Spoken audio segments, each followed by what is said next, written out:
Allez, il est l'heure de retrouver Alexandre Devecchio du Figaro pour son édito. Bonjour Alexandre. Bonjour Lénaïg. Alors on vous en parle ce matin sur Europe 1. D'ailleurs, nous y serons. Manifestation de soutien à Marine Le Pen tout à l'heure cet après-midi. Le plan B comme Bardella, Alexandre, est déjà dans les têtes. Et pourtant, selon vous, un remplacement de la candidate naturelle du RN, c'est pas si simple.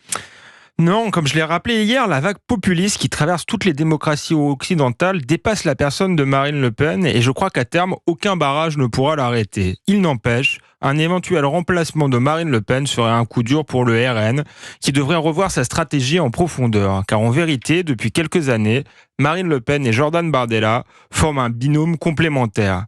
Marine Le Pen, la madone d'Hénin-Beaumont, s'adresse à un électorat populaire qui votait autrefois pour le Parti communiste. Un électorat qui souffre des ravages de la mondialisation et de la désindustrialisation.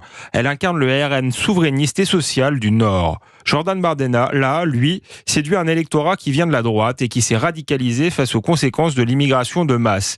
Il a permis au RN d'élargir son socle en s'adressant aux cadres et aux retraités. Il parle davantage au RN du Sud, plus libéral et plus identitaire. Marine Le Pen sans Bardella était moins forte, mais Bardella sans Le Pen pourrait être affaiblie. Si les sondages montrent pour l'instant qu'il est encore plus populaire que Marine Le Pen auprès des adhérents, qu'en est-il des sympathisants ? Avec Bardella, le socle populaire du RN pourrait se réduire, une partie de l'électorat de Marine Le Pen se réfugiant dans l'abstention. Mais alors dès lors, Alexandre, que peut faire le RN ? La solution la plus évidente est que Bardella fasse sa mue. Après tout, c'est un enfant de la Seine-Saint-Denis, un petit-fils d'immigrés italiens originaire d'un milieu modeste. Bardella doit muscler son bras gauche, mais cela ne doit pas se faire au détriment de son bras droit.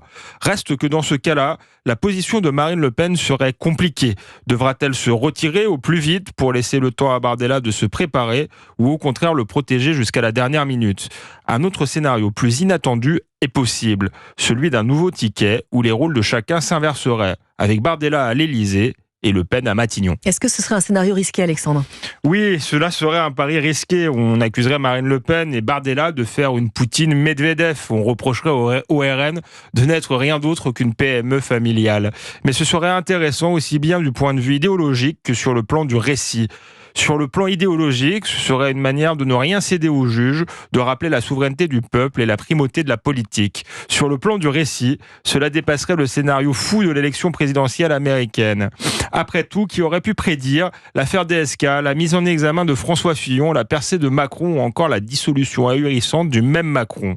Il peut encore se passer beaucoup de choses d'ici 2 ans. Depuis quelques années, la vie politique française ressemble de plus en plus à une série Netflix. Et c'était l'édito d'Alexandre Devecchio du Figaro. Bon dimanche Alexandre. Merci, bon dimanche.